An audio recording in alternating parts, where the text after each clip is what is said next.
This is considered to be a tree. And for something to be a tree, they have to start out with a root and a trunk and then branches. And so typically these trees are drawn with older down here and newer up here. Up here, what we usually see are the so-called extant species. So these would be species that are still living. And then below that, you have species that are no longer living. And those species might be something you see in the fossil record, but they also might be something that you're simply inferring existed. You might not actually have access to fossils of that species.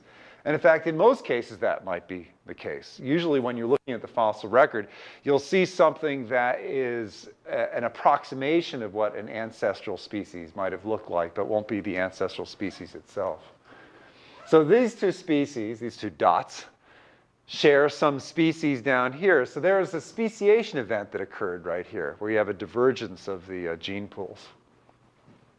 So here we're having a speciation event that indicates going from some species to another, but it's an anagenesis, so there's no increase in the number of species. Here we have some species that existed but then went extinct. So it didn't leave any progeny species into the future. And here we have some common ancestral species. And this entire thing, if you take the ancestral species and all of its descendant species, is something we call a clade. And the important thing to keep in mind is that this is showing evolutionary divergence, that as you're going through time and you split apart these gene pools, the gene pools are diverging from one another.